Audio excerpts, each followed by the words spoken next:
Barang siapa yang telah bersedekah dengan sebiji kurma, barang siapa yang bersedekah dengan sebiji kurma atau apa-apa yang seumpama sebiji kurma. Hari ni sebiji kurma berapa ringgit? Kita katalah ajwa sekilo 40, yang elok 70, 80. Kita katalah kurma biasa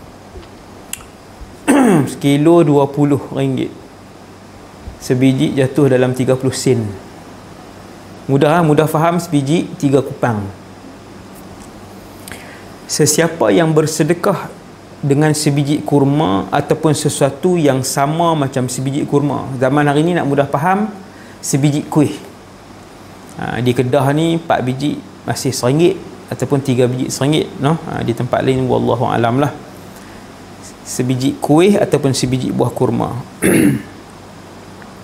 Hasil daripada pekerjaan yang baik, Nabi kata, sedekah dia yang 30 sen tadi, sebiji kurma tadi, ataupun 20 sen sebiji kurma, dia peroleh daripada hasil yang halal. Hasil yang halal, titik peluh dia, bukan daripada rasuah, wal'iyadzubillah, bukan daripada ambil hak orang, wal'iyadzubillah. Hati-hati tuan-tuan dengan rasuah, dengan ambil hak orang. Sesungguhnya Allah akan menerima dan menyambut sedekah yang ikhlas tadi ni, sebiji kurma tadi ni, dengan tangan kanan Allah. Dengan tangan kanan Allah, biyaminihi. Apa maksud dengan tangan kanan? Kata para ulama, kalam di sini bukan kalam yang atas hakikat, tetapi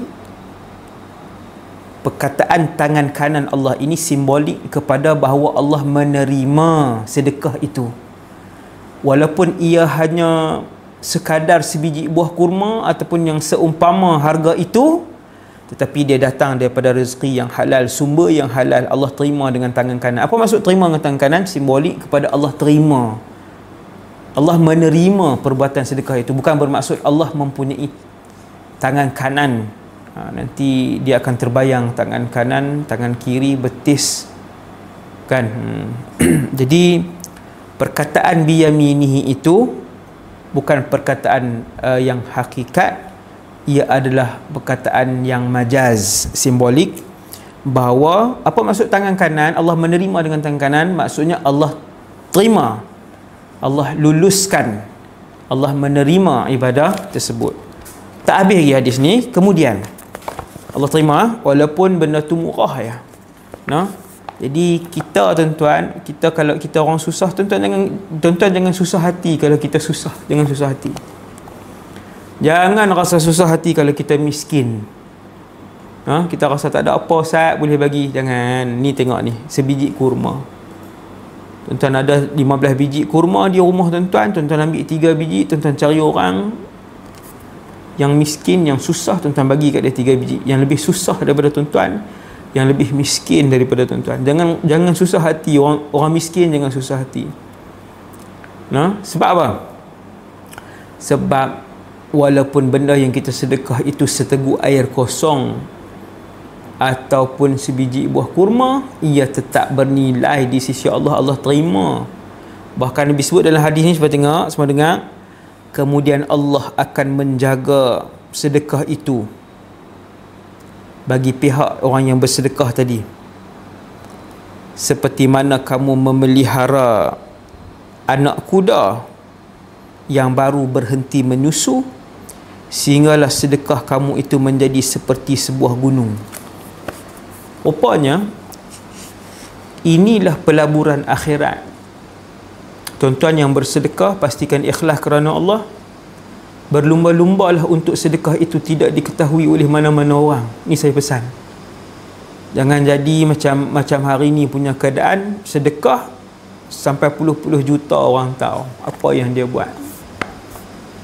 Rugi. Kalau tak perlu video, tak perlu video. Ada masa perlu gambar, betul. Ada masa perlu direkodkan, perlu gambar, sebab pembuktian kepada orang yang bersedekah kepada yayasan tersebut kan, perlu kadang-kadang perlu video.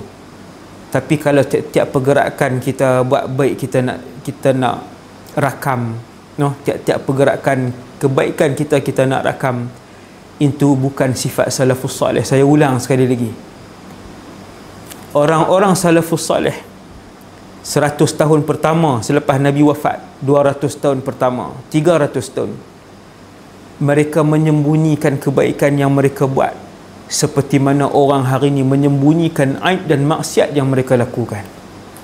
Kalau tuan-tuan nak dengar cerita macam mana kehidupan salafus salih, mereka menyembunyikan kebaikan mereka, seperti mana saya dan kita semua menyembunyikan kejahatan dan maksiat yang kita buat. Masya Allah.